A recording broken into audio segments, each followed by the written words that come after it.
दोस्तों, भारत ने अब एक ऐसा कदम उठाया है जिससे चीन बुरी तरह से आग बबूला हो गया है। दरअसल दलाई लामा, जो कि तिब्बत के धार्मिक गुरु माने जाते हैं और विश्व भर में इनका सम्मान किया जाता है, लेकिन चीन दलाई लामा का एक बहुत बड़ा विरोधी है और चीन यह मानता है कि दलाई लामा तिब्बत को चीन से अलग कराना चाहते हैं और इसीलिए वह इन्हें एक देशद्रोही की तरह ही मानता है। लेकिन असल में दलाई लामा एक धार्मिक गुरु है। दलाई लामा दिल्ली आ चुके हैं और पिछले 3 सालों में पहली बार दलाई लामा दिल्ली आए हैं। हालांकि अभी ये बात साफ नहीं हुई है कि दलाई लामा किसी राजनीतिक या फिर किसी बड़े अधिकारी के साथ कोई मुलाकात करेंगे या फिर नहीं, लेकिन दलाई लामा का 3 साल बाद दिल्ली आना अपने आप में एक काफी बड़ी बात है। इससे भारत चीन को एक बहुत बड़ा संदेश देना चाहता है कि अगर चीन भारत के दुश्मनों का साथ दे सकता है तो भारत भी दलाई लामा, जो कि एक धार्मिक गुरु हैं और पूरा विश्व उनका सम्मान करता है, उनका खुलेआम समर्थन भी दे सकता है। दोस्तों, दिल्ली आने से पहले दलाई लामा 1 महीने तक लद्दाख का दौरा कर रहे थे और लद्दाख में ही मौजूद थे। सबसे बड़ी बात तो यह है कि दलाई लामा को लद्दाख का दौरा कराने के लिए भारत ने इन्हें भारतीय वायुसेना का एक सैन्य हेलीकॉप्टर प्रदान किया था। साथ ही उन्हें पूरी सुरक्षा भी मिली हुई थी। यानी देखा जाए तो भारत दलाई लामा को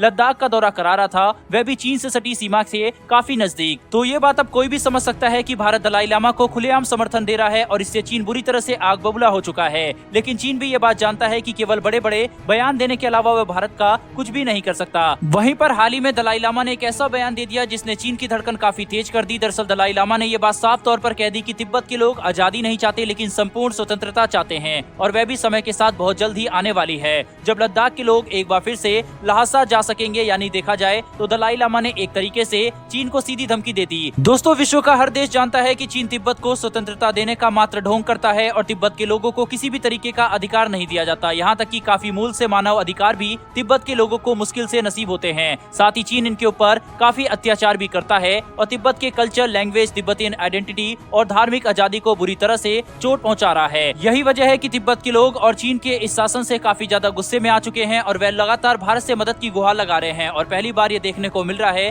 कि भारत खुलेआम दलाई लामा और तिब्बत का समर्थन कर रहा है। ऐसा करने से न कि भारत केवल आजादी का साथ दे रहा है, बल्कि भारत अपनी छवि विश्व में एक मजबूत देश के तौर पर भी स्थापित कर रहा है। बहरहाल दोस्तों, बढ़ते हैं हमारी दूसरी खबर की तरफ। तो हाल ही में भारत और ईरान के कुछ उच्च अधिकारी और मंत्री आपस में मिले थे चाबहार बंदरगाह के ऊपर बातचीत करने के लिए और अब इस मुलाकात का नतीजा हम सबके सामने आ रहा है। दरअसल ईरान ने अविश्वास का ऐलान कर दिया है कि वह भारत के साथ चाबहार बंदरगाह को लेकर लॉन्ग टर्म कॉन्ट्रैक्ट साइन करने के लिए तैयार है। इस कॉन्ट्रैक्ट को साइन करने से भारत ने ईरान के चाबहार बंदरगाह में जो भी निवेश किया है उसे फायदा होगा। वहीं पर इस कॉन्ट्रैक्ट के तहत दोनों देश एक साथ मिलकर चाबहार बंदरगाह के लिए नॉर्थ साउथ कॉरिडोर को एक्टिवेट कर पाएंगे और एक मजबूत ट्रांसिट सिस्टम भी स्थापित कर पाएंगे। दोस्तों, सबसे रोचक बात तो यह है कि इस कॉन्ट्रैक्ट से जुड़ी हुई टेक्निकल, लीगल और एक्सपर्ट इन्वेस्टिगेशन को इनिशियल एग्रीमेंट के साइन होने के महज 2 महीने के अंदर ही पूरा किया जा सकता है। यानी कि यह कॉन्ट्रैक्ट काफी तेजी से साइन होने वाला है और चाबहार बंदरगाह से जुड़े सारे कामों को काफी तेजी से किया जाएगा ताकि इसे फुल स्केल पर ऑपरेट करना शुरू किया जा सके। भविष्य में जैसे ही चाबहार बंदरगाह को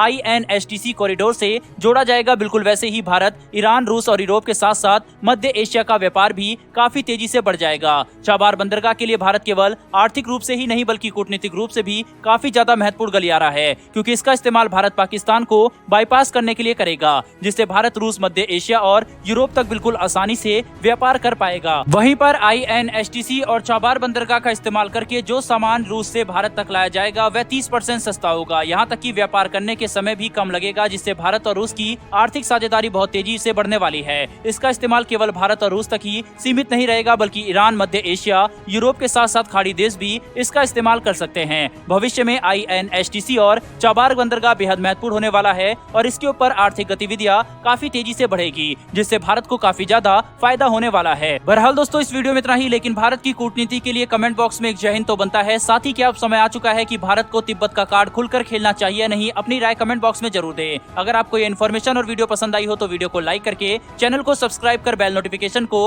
अवश्य दबा लें। फिर मिलेंगे ऐसी एक नई वीडियो के साथ। धन्यवाद। जय हिंद।